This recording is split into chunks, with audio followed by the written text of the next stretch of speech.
레위기 15장 9절 말씀해 보시면 일곱째 달 열흘날은 속죄일이니 너는 뿔나팔 소리를 내되 전국에서 뿔나팔을 크게 불지며 그랬는데요. 이 말씀에 의지해서 희년의 나팔을 불어라 이런 제목으로 하나님 말씀을 선포하고 함께 은혜 받고자 합니다. 우리 제목을 한번 따라서 해봅시다. 희년의 나팔을 불어라. 오늘은 우리 민족이 일본 제국주의 식민지 압제에서 해방된 광복절입니다. 1910년 8월 22일 대한제국의 이 내각 총리 대신되는 이한용과 일제 통감 자작 데라우치 마사타케 이 두 인간이 소위 한일 병합조약에 서명함으로 사실상 이 대한제국의 국권은 일본으로 넘어가게 됩니다. 그로부터 한 일주일 후에 이제 공포가 되고 시행이 되는데요. 그리고 그들은 이제 우리 대한제국을 폄하해서 초센이라고 이렇게 부르고 또 우리 민족을 잘 아시는 것처럼 조센징이라고도 이렇게 부르고 있었습니다. 그 우리 민족은 35년간의 일제히 비참한 종살이를 하다가 하나님의 특별한 역사와 은혜로 1945년 바로 오늘 이 8월 15일에 꿈에도 그린 이 해방을 맞게 되고 자유를 되찾았습니다. 우리가 잘 아는 것처럼 일제는 이 식민지 기간 동안 우리의 모든 좋은 자원과 식량을 다 약탈해가지 않았습니까? 문화말살 정책을 편 것을 물러리고 창씨 계명을 단행하고 우리의 언어를 사용할 수 없게 했단 말. 수많은 젊은 남자들은 징용이나 징병으로 끌려가고 또 수많은 우리 젊은 처녀들은 말하자면 위안부, 소위 일본군의 성노예로 비참한 생활을 강요당한 것입니다. 그러나 이 하나님의 은혜로 이제 해방된 지 꼭 74년의 세월이 흘렀습니다. 우리 중 이 대부분의 성도님들은 식민지 생활의 비참함도 그리고 이 해방의 감격도 직접 체험하지 못했습니다만 여기 연세 드신 우리 성도님들은 우리보다도 훨씬 더 광복절 8.15에 대한 감격이 남다를 줄 압니다. 빼앗겼던 자유와 재산을 다 돌려받고 우리 조국의 품에서 안식할 수 있었기 때문일 것입니다. 우리는 최근 일본의 이 행태에 대해서 참 분개하는 분들이 많은데 한국 대부분의 이 징용 배상 판결의 보복에서 그들은 우리의 이 주력 상품인 반도체 이 핵심 부품 수출 규제를 단행하고 한국을 소위 수출 우대국, 그들이 말하는 이 화이트 국가, 백색 국가에서 제외시킴으로 우리가 해방 이후에 그야말로 한일 관계는 최악의 순간을 치닫고 있습니다. 그러나 우리 조국이 과거의 대한제국의 말과 같은 그런 약소국이 결코 아닙니다. 무역 대국이고 엄연한 주권국이란 말. 우리는 분명한 자유민이고 또 땅에 있는 기업을 가진 백성일 뿐만 아니라 그 다음에는 이 땅에서 안식을 누리는 그런 백성이 된 것입니다. 자, 오늘 이 희년의 나팔을 불어라 그랬는데 이 희년이라고 하는 것은 복된 해, 은혜의 해라는 뜻입니다. 그 희자가 한자를 찾아보니까 복희자, 즉 복된 해요, 은혜의 해다 그런 뜻인데 이스라엘 백성들은 매 7년마다 안식년을 지키게 되어 있습니다. 우리가 교도가진 않았습니다만 25장 상반부 1절로 7절에는 그 안식년에 대해서 먼저 언급을 하고 있지요. 하나님께서는 이 언약 백성들로 하여금 이 가나안 땅에 들어가거들랑 안식년을 지키고 그 다음에는 희년을 지키라는 특별히 안식년이나 희년에는 파종을 하지 말고 또 스스로 난 것을 거두지 말고 가꾸지 아니한 포도나무에 맺은 열매를 거두지 말고 땅을 쉬게 하라고 했습니다. 그런데 그 희년이 7번, 그 안식년이 7번, 그러니까 6년 동안 일을 하고 7년째는 쉬는 것인데 이 안식년이 7번이면 77은 49, 49년째 이 대속죄일에 이제 양의 뿔로 만든 이 나팔을 불므로 말하자면 희년의 도래를 선포했던 것입니다. 그러니까 대속죄일이 7월 10일이고 7월 10일 날 이제 이 뿔나팔을 불기 시작해서 그 다음에 이 대속죄일 전까지, 그러니까 이 희년을 1년 정도 지키게 돼 있죠. 그러니까 안식년도 지키고 그 다음에 연이어서 희년을 지키니까 무려 2년 동안은 농사도 짓지 말고 파종도 하지 말고 그 다음에는 쉬도록 그렇게 하나님께서 규례를 정한 것입니다. 희년은 50년마다 한 번씩 돌아오는 복스러운 해인데 이 해에는 종도 풀어주고 빚도 탕감받고 전지 잡힌 것도 돌려보내는 그야말로 은혜의 해일 것입니다. 아무튼 50년째 되는 해, 그게 바로 희년인데 우리 지난주에 이 실천 수양관에서 아마 어떤 교회가 전교인 수련회를 했던 것 같아요. 근데 그 수련회 명목은 아마 50주년이 된 그 기념을 해서 아마 50주년, 즉 희년을 기념해 가지고 전교인 수련회를 이렇게 시행한 것 같은데 뭐 그런 희년의 개념과는 전혀 다르지만 단 50년이 됐다, 그런 관점에서 아마 희년이라고 했을 것 같습니다. 이 희년에 해당하는 히브리 말은 요벨이라고 하는데요. 우리 한번 따라서 해볼까요? 요벨. 요벨이라는 말은 수양의 뿔, 그런 말이거든요. 길게 이 구부러진 이 수양의 뿔을 불면서 그야말로 대속죄일에 이 희년의 나팔을 불게 된 것입니다.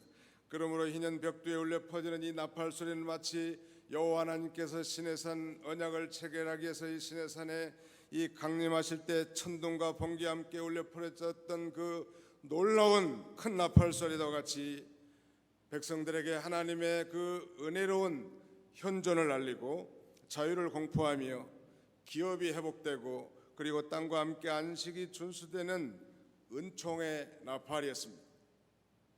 그러므로 이 희년 벽두에 올린 이 나팔은 첫째는 바로 이 자유 공포의 나팔이고 그 다음에 이 두 번째는 기업 회복의 나팔일 뿐만 아니라 마지막으로는 안식 준수, 즉 안식 준수의 나팔이라고 할 수 있습니다.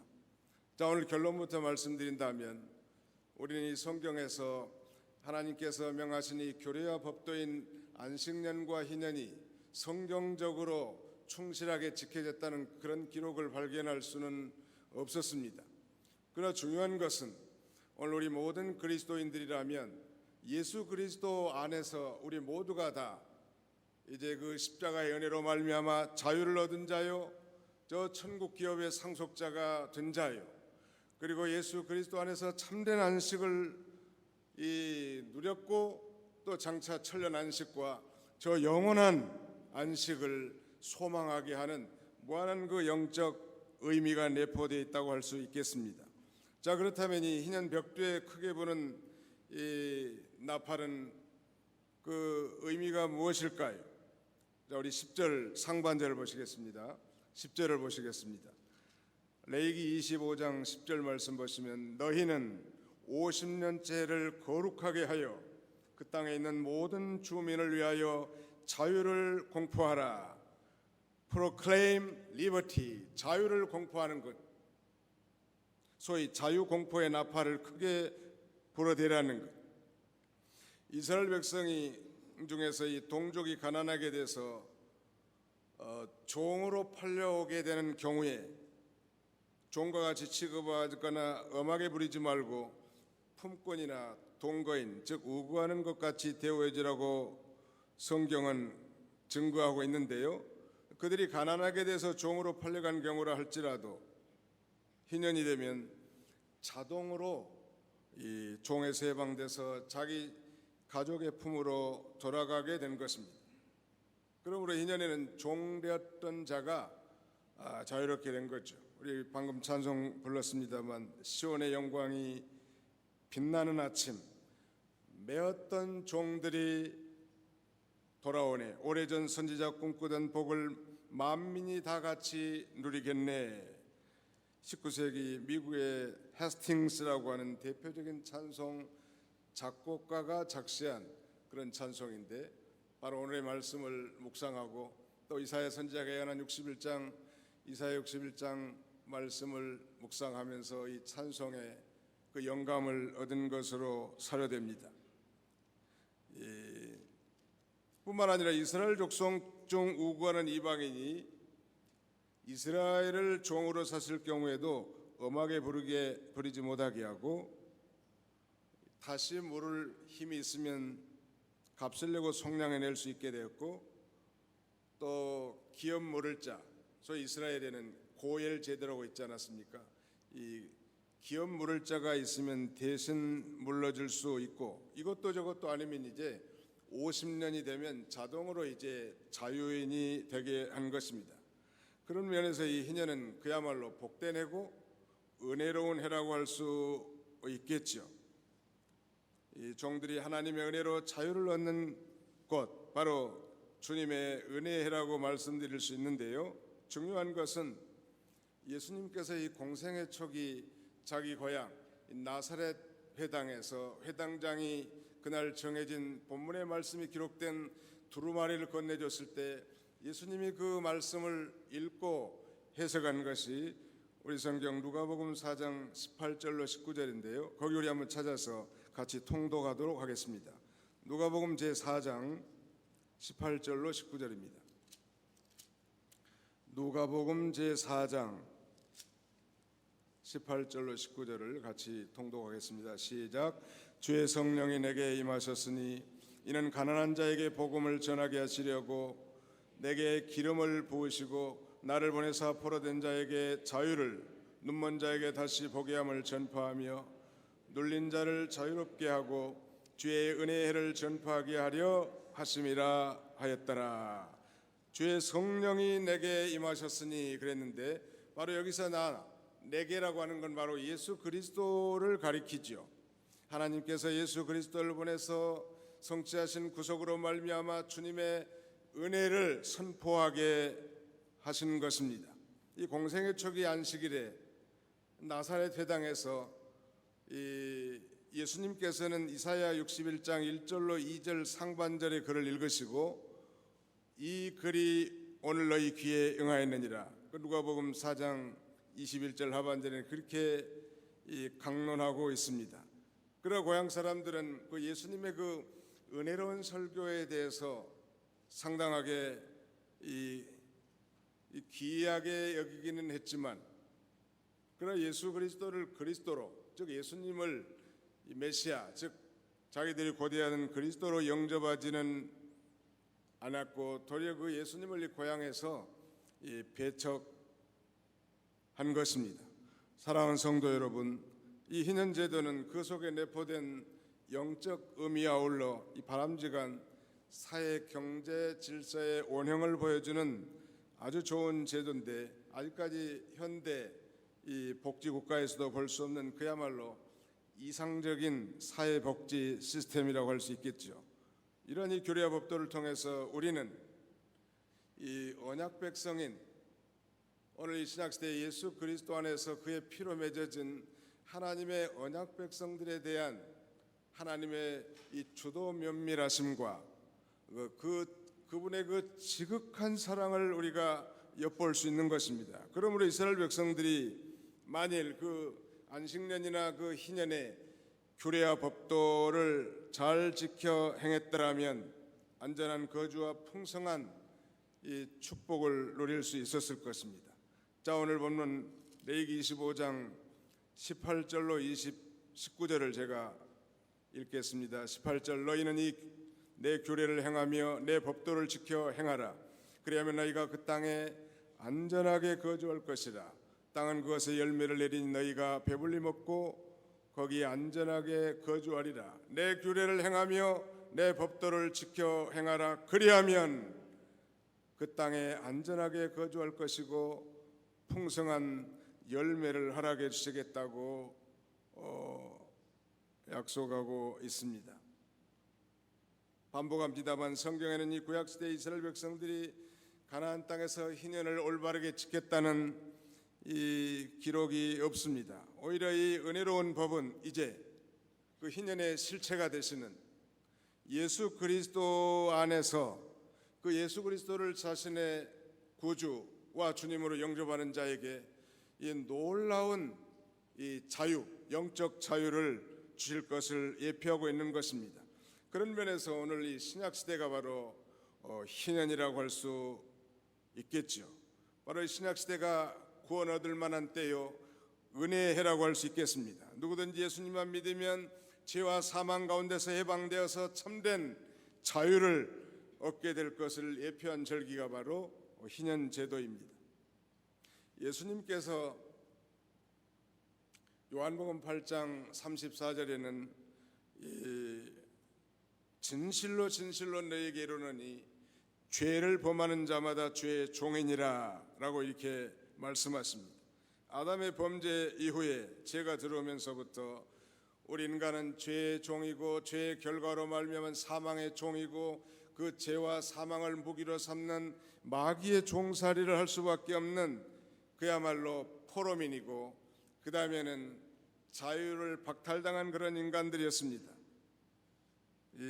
그래서 그 죄로 말미암아 심령의 자유를 누리지 못하고 짓눌리고 심령과 양심이 눌리게 되는 것입니다. 소위 참된 자유를 빼앗기게 된 것인데 이러한 자들을 위해서 바로 예수님께서 이 땅에 오신 것입니다. 오늘 동일하게 이미 자유자가 된 성도라도 죄를 짓는 자마다 죄의 종이라고 했기 때문에 자유를 잃어버릴 수 있다는, 즉 성도라도 죄를 지으면 영원한 자유를 잃어버릴 수는 없겠지만 순간순간 자유를 잃어버릴 수밖에 없단 말. 어떤 사람은 인간을 지배하는 세 가지 힘이 있는데 하나는 돈이고 그 다음에는 명예고 마지막 하나는 쾌락이라는 거예요. 그러므로 이 돈과 명예 그리고 이 쾌락과의 관계를 끊었을 때 사람은 비로소 진정한 자유를 느끼게 한다고 갈파하고, 여기에 빠져 있는 사람은 결코 하나님이 주시는 이 천례적 자유를 누릴 수 없다는 거예요. 그 마음의 평강도 없이 늘 불안하고 초조하고 어둠 속에 살아갈 수밖에 없는 것입니다. 그래서 바울은 갈라디아에 보내는 편지에서 갈라디아 5장 1절에 이렇게 말씀하시죠. 그리스도께서 우리를 자유케 하셨으니 그러므로 굳게 서서 다시는 종의 멍에를 매지 말라. 우리는 이미 예수 그리스도 안에서 자유를 얻은 자이기 때문에 이제 굳게 서라는 거예요. 그런 면에서 이 갈라디아서는 그야말로 자유의 대헌장이라고 할 수 있는데요, 이 진리의 말씀에 굳게 서고 성령의 인도를 받아 살 때 우리는 이 영적 자유자로서 그 하나님이 주시는 자유를 계속 누리면서 살아갈 수 있게 되는 것입니다. 다시 말씀드린 우리 중생한 성도가 성령의 인도를 따라 하나님의 말씀대로 살 때 참된 자유가 있단 말. 이 기차의 두 레일과 같이 그 레일 위를 자유롭게 유행하는 이 기차와 같이 진리와 영광, 즉 진리와 성령을 따라 살 때 우리는 자유함을 누릴 수 있고, 그렇지 않으면 우리라도 이 자유를 잃어버리게 되는 것입니다. 예수님께서 믿는 유대인들에게 이렇게 말씀하시죠. 너희가 내 말에 거하면 참 내 제자가 되고 진리를 알지니 진리가 너희를 자유케 하리라 라고 말씀하십니다. 진리를 떠나서 결코 자유할 수 없고요, 또 죄의 영이 있는 곳에는 자유함이 있느니라 그랬으니까 우리 성도가 날마다 성령의 인도를 따라 진리의 말씀을 순종해 나갈 때 세상이 알 수 없는 참된 자유를 누리게 되는 것입니다. 프랑스의 유명한 작가 알퐁스 도데라는 사람이 있는데 그의 이 스갱시의 염소라는 꽁트가 있습니다. 아주 짧은 소설이라고 할 수 있고, 이 글의 이 요지는 이 스갱시가 기르는 염소가 매일 주인의 울타리 안에 말뚝에 묶여 있고 울타리 안에 있는 자신의 모습이 속박으로 느껴져서 늘 짜증을 부립니다. 그 염소는 저 멀리 펼쳐진 풀밭을 마음껏 뛰어다니면서 풀 냄새를 맡으면서 그 풀을 뜯어먹으면 얼마나 좋겠는가, 그 우리에 갇혀서 그것을 상상하고 열망합니다. 그러던 어느 날 이 염소는 속박을 벗어나 주인의 우리에서 탈출해 대성공을 하게 됩니다. 얼마나 기다리고 기다렸던 순간이었던가. 그는 이리저리 뛰어다니면서 신선한 풀을 마음껏 뜯어먹습니다. 풀밭에서 뒹구는 기분이야말로 정말로 하늘을 날 것 같았습니다. 그러나 그런 기쁨도 잠깐 늑대가 나타난 거예요. 늑대와 사력을 다해서 싸웠습니다. 두렵지만 싸우지 않을 수 없잖아요. 그러나 역부족이었습니다. 그리고 이제 염소는 피 흘리면서 죽어갔습니다. 늑대에게 목이 물려서 거꾸로 뒤집혀져서 그는 점점 희미해진 눈으로 멀리 주인의 집 자신의 우리를 응시한다는 그런 내용이, 이 꽁트가 우리에게 주는 이 교훈은 이 스갱시의 집에 말뚝에 묶여있는 염소가 주인에게 잘 순종해서 주인이 먹여주는 이 여물을 먹고 거기서 자유를 누릴 수 있는데도 불구하고 주인의 명령을 벗어나서 그 울타리를 벗어나 저 푸른 초원을 상상하다가 그는 늑대의 먹이가 될 수밖에 없었던. 사랑하는 성도 여러분, 우리 그리스도인들의 자유라는 것은 진리 안에서의 자유입니다. 진리를 어기고 우리가 자유를 누린다고 하는 것은 그야말로 어불성설 아니겠습니까? 자, 희년의 나팔은 바로 이 자유공포의 나팔입니다. 이 해방을 맞이해서 우리가 자유를 얻은 그 기쁨도 대단하겠지만 그보다 중요한 것은 영적 해방을 받은 그 예수 그리스도로 말미암은 참된 자유를 누리는 것이야말로 그 위대한 거 아니겠습니까? 두 번째 희년의 나팔은 그야말로 이 기업 회복의 나팔입니다. 오늘 본문에 보면 이 25장 13절에 이렇게 말씀하시죠. 이 희년에는 너희가 각기 자기의 소유지로 돌아갈지라. 이런 표현이 무려 4번 정도 등장하는데요. 25장에 바로 이 희년에는 너희가 각기 자기의 소유지로 돌아갈지니라. 이 소유지라는 건 다른 말로 기업을 가리키는데 바로 이스라엘이 처음 분배받은 토지입니다. 이런 표현이 반복되는 이유는 중요한 것이죠. 소유지는 1차적으로 재산이나 토지를 가리키겠습니다만 궁극적으로 우리 성도에게는 구원과 영생, 그리고 하나님의 자녀로서 저 영원한 하늘 기업의 상속자로 참여하는 것을 가리키겠죠. 우리 부른 찬송도 바로 나의 영원하신 기업 생명보다 귀하다 그랬는데, 이 대기업의 총수의 아들로 태어나서 아버지의 기업을 상속받는 것도 참 대단할 것입니다. 그런데 우리 성도가 이 하나님께서 창세로부터 예비하신 이 신령한 기업을 이어받을 상속자로 선택됐다는 것은 아주 축복 중에 축복이라고 할 수 있을 것입니다. 우리 찬송가 불렀던 나의 영원하신 기업 435장 이 찬송, 옛날 찬송은 492장이죠. 이 찬송은 두 눈을 보지 못하는 가장 불행한 처지에 있던 여인 화니 크로스비 여사가 작시한 내용인데요. 이 화니 크로스비는 그녀의 할머니로부터 하나님을 알게 됐고 또 할머니로부터 성경 얘기를 들으면서 자랐다고 합니다. 그래서 그 성경 안에 담긴 이 진리를 깨달아 하나님의 사랑 안에서 거하면서 두 눈을 비록 보지는 못하지만 신앙적으로 영적으로 가장 행복하게 살았었죠.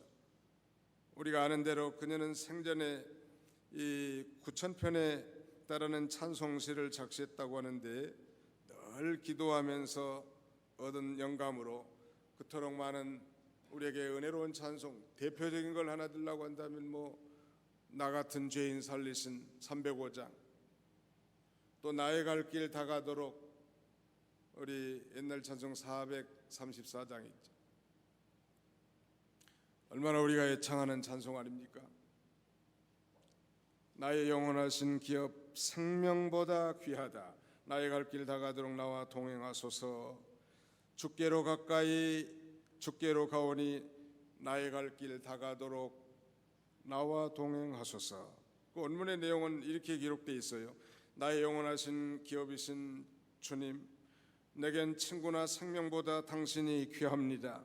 나의 순례 여정 가는 동안 구세주여 주님과 동행해 주옵소서.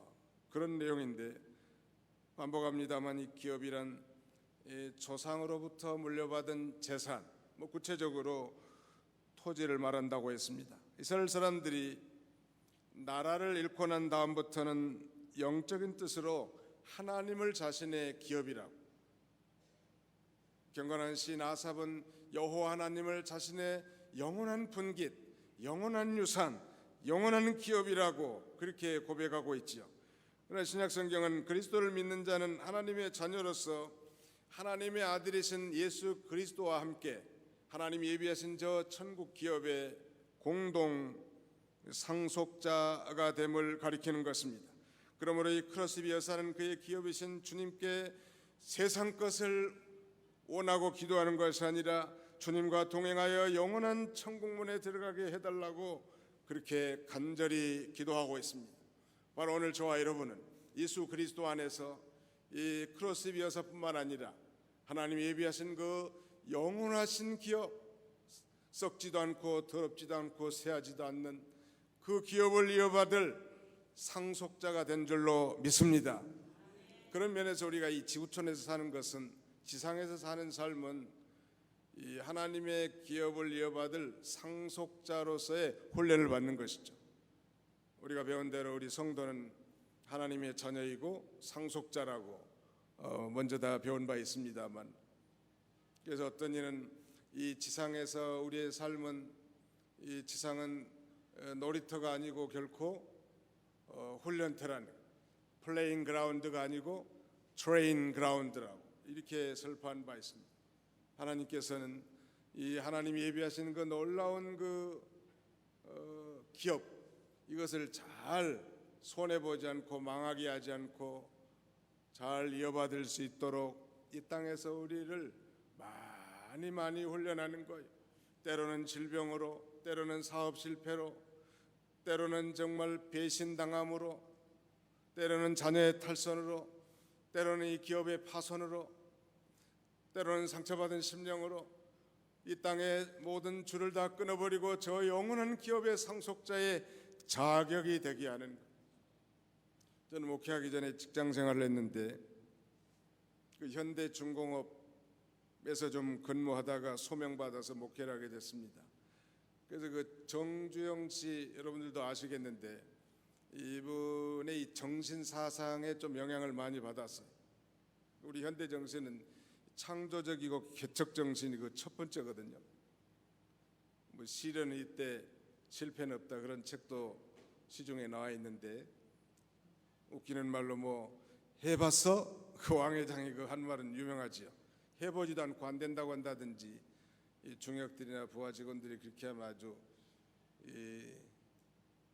혼장을 냈다고 하는데요. 말씀드려본 요지는 그분의 아들들이 많아요. 배가 다른 아들들도 여러 되는 것 같아요. 그런데 그들에게 아버지의 사업을 뚝뚝 잘라준 건 아닙니다. 단번에.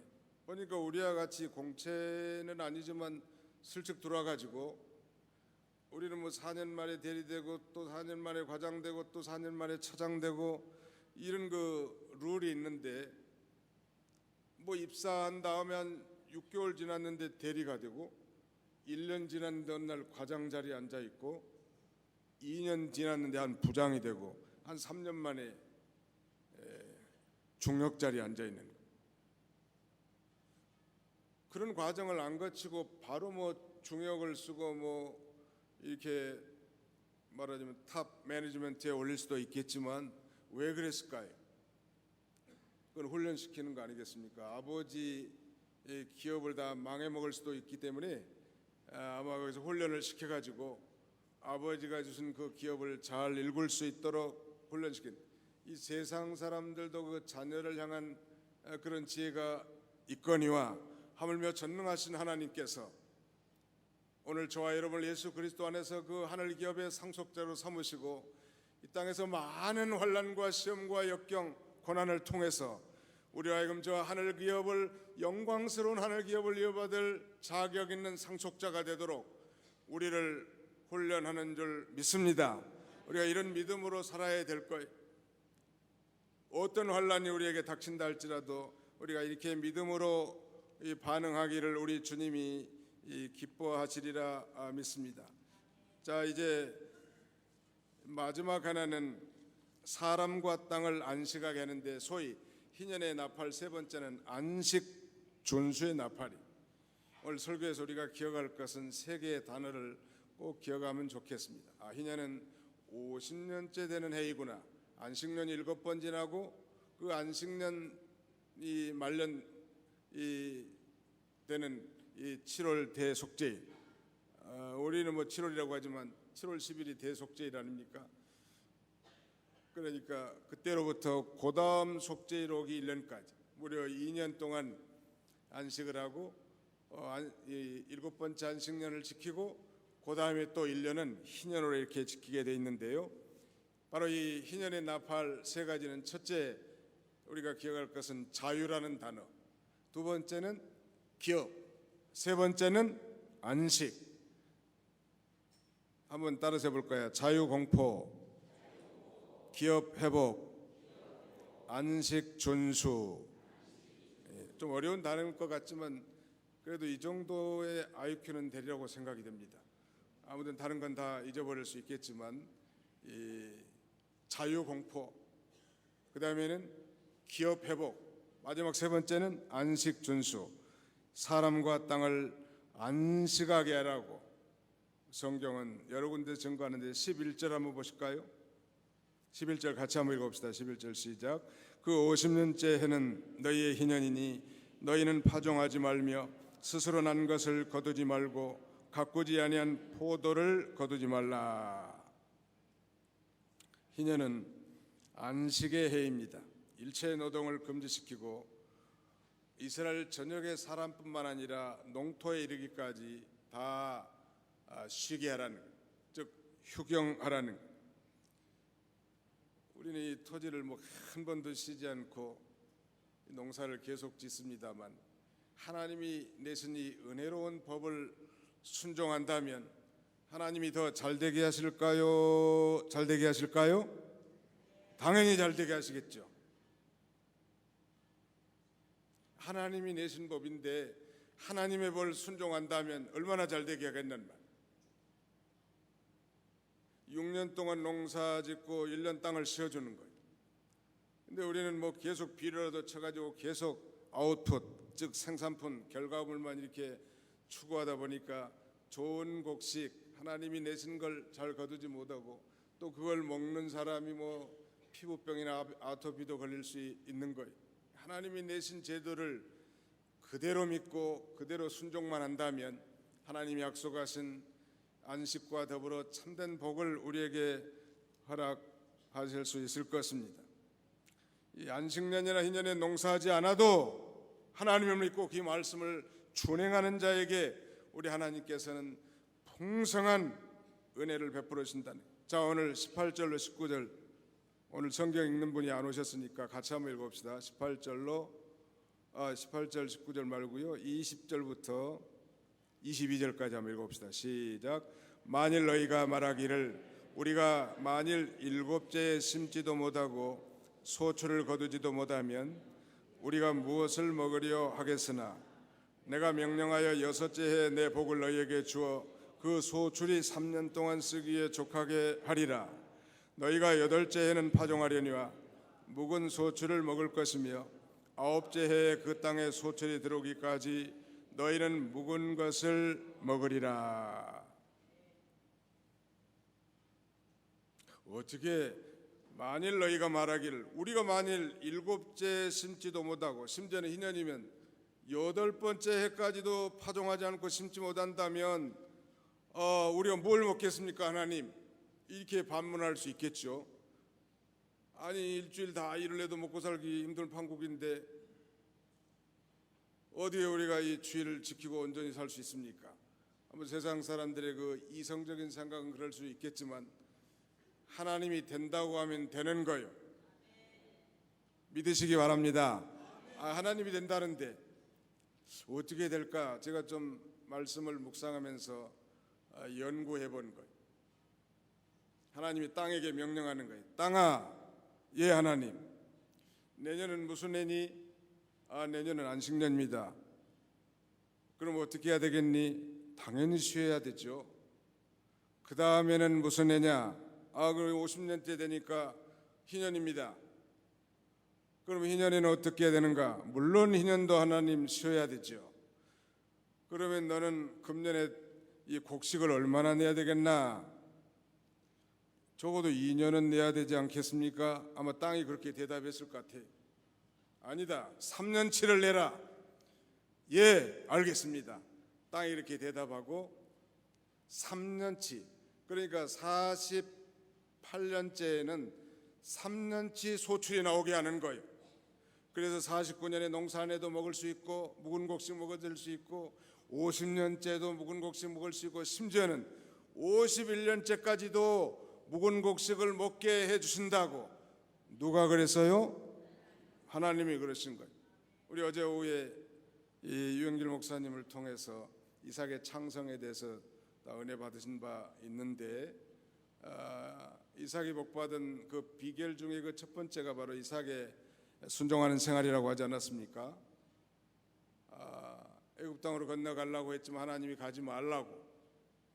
그래서 그 땅, 즉 가나안 땅 그랄에 머물러서 그 땅에서 그해 농사했는데 몇 배를 거뒀어요? 어떻게 그럴 수가 있죠? 누가 복을 주심으로? 하나님이 복을 주심으로. 이게 믿음 아닐까요? 아마 저는 그 말씀을 들으면서도 그렇게 생각했습니다. 그때도 하나님 명령한 것 같아요. 땅아, 예, 내 말이 들리느냐? 잘 들립니다. 내 종 이삭이 내 말에 이렇게 온전히 순종했는데 올해 여기다 씨앗을 뿌리면 너 100배의 소출이 나오게 하거라. 그러니까 이 땅이 뭐라고 대답했겠어요? 아멘. 그랬을 것 같아요. 순전히 이제 추측이고 상상입니다만 그렇다고 해서 억지 주장은 아니라고 생각해요. 하나님은 하나님 명령하면 다 듣게 돼 있다고. 바다에게 명령하지 않았습니까? 풍랑아 잔잔하라 하니까 그 거친 풍랑이 일순간에 잔잔한. 어떻게 이 바다가 다 순종하는가? 물고기 순종할까요? 안 할까요? 순종해서 그물을 깊은 데 던진 베드로의 그물에 이 물고기들에게 명령하니까 이 물고기들이 다 순종해가지고 주님이 명령하신 곳 베드로의 그물에 다 들어가서 찢어질 정도로 잡히게 하고 2배가 가득 차고도 남음이 있다고 하지 않았습니까? 새는 순종할까요? 저 믿음을 지키기 위해서 하나님의 말씀을 그야말로 불같이 토해낸 엘리야 선지자가 그리 시냇가에 숨겨 있을 때 하나님은 까마귀라는 새를 동원해 가지고 떡과 고기를 물어다가 그의 배를 굶지 않게 하신 하나님. 하나님께 순종하지 않을 자들이 없단 말이에요. 그러나 이 지구촌에 유난히 순종 잘하는 피조물이 있었으니 그게 바로 사람이라는 거예요. 한번 따라 순종하면 복을 받습니다. 이제 말씀을 맺을 시간이 됐습니다. 오늘 저는 그야말로 오늘이 광복절 날인데 의미가 깊네요. 오늘 설교와도 좀 연관이 좀 되고요. 오늘 우리 그야말로 이 한반도를 중심으로 한 열강들, 러시아와 중국, 일본과 미국, 제 개인적인 느낌은 그거예요. 냉전 이후에 그들이 숨겨왔던 발톱들을, 무서운 이 발톱들을 이제 다 드러낸 것 같아요. 아베도 드러내고, 시진핑도 드러내고, 푸틴도 드러내고, 심지어는 저 태평양의 우리의 우방 맹방인 독수리 같은 트럼프까지도 본성을 다 드러내는 짐승의 모습을 보게 됩니다. 도대체 이 그야말로 열강에 둘러싸여 있고 우리 머리에는 핵을 가진 김정은이 호시탐탐 무시하고 폭언을 쏟아내고 미사일을 쏴댄다는 것, 우리 민족이 살 길이 도대체 뭘까? 저는 말씀을 묵상하면서 우리 민족이 살 유일한 길은 예수 잘 믿는 것밖에 없는 것 같아요. 뭐 자원이 풍부한 것도 아니고 땅덩어리가 그렇다고 넓은 것도 아니고 무슨 뭐 국력이 뭐 이 중국과 러시아와 일본 비교할 수 있을까요? 제가 보기에는 예수님 재림할 때까지 그건 불가능할 것 같아요. 미국을 견딜 수 있을까요? 그러나 만약에 하나님이 우리 조국과 함께 하신다면 우리는 여전히 자유를 누리고 우리 땅에서 이 기업을 누릴 뿐만 아니라 참된 안식을 누릴 줄 믿습니다. 아무리 열강이 호시탐탐 폭언을 하고 위협을 하고 으르렁대고 그런다 할지라도 하나님이 지켜주신다면, 또 하나님이 지켜주셨기 때문에 지금까지 그걸 유지하고 있지 않습니까? 우리 민족 역사 5천년 역사 가운데 근이 70년 동안 이렇게 번영되고 이렇게 안정을 누리고 자유를 누리는 시기는 전무후무했습니다.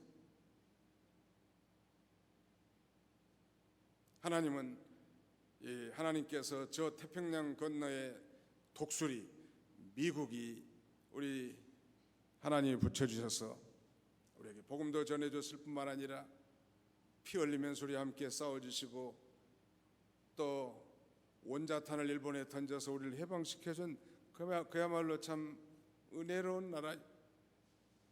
하나님이 만약에 그 태평양 건너에 독수리를 붙여주지 않았더라면 언제 우리가 일본이나 중국이나 러시아에 삼켜졌을는지 알 수 없었죠. 그래서 하나님께서는 앞으로도 우리 하나님의 방법으로 우리가 믿음만 지키고 믿음으로만 살면 자유와 기업과 안식을 누릴 뿐만 아니라 예수 그리스도 안에서 그 영적 자유와 영원한 기업과 참된 안식을 누리게 할 줄로 확신합니다.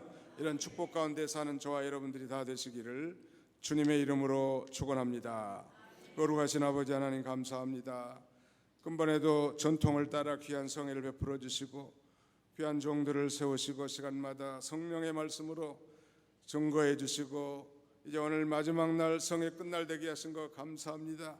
이 성회 끝날에 하나님이 은혜의 단비를 내려주실 줄 믿사오니 마지막 시간까지 하나님이 축복해 주시고 수고한 우리 총회 임원진들과 모든 봉사자들, 희생자들 하나님 다 축복해 주시고 우리가 듣고 배운 하나님의 말씀으로 인하여 기쁨과 평안이 넘치도록 은혜를 나눠 주시고 우리가 돌아가서 우리 각 교회에서도 충성 봉사하는 저희가 다 되게 하여 주시옵소서. 예수님의 이름으로 기도하옵나이다. 아멘.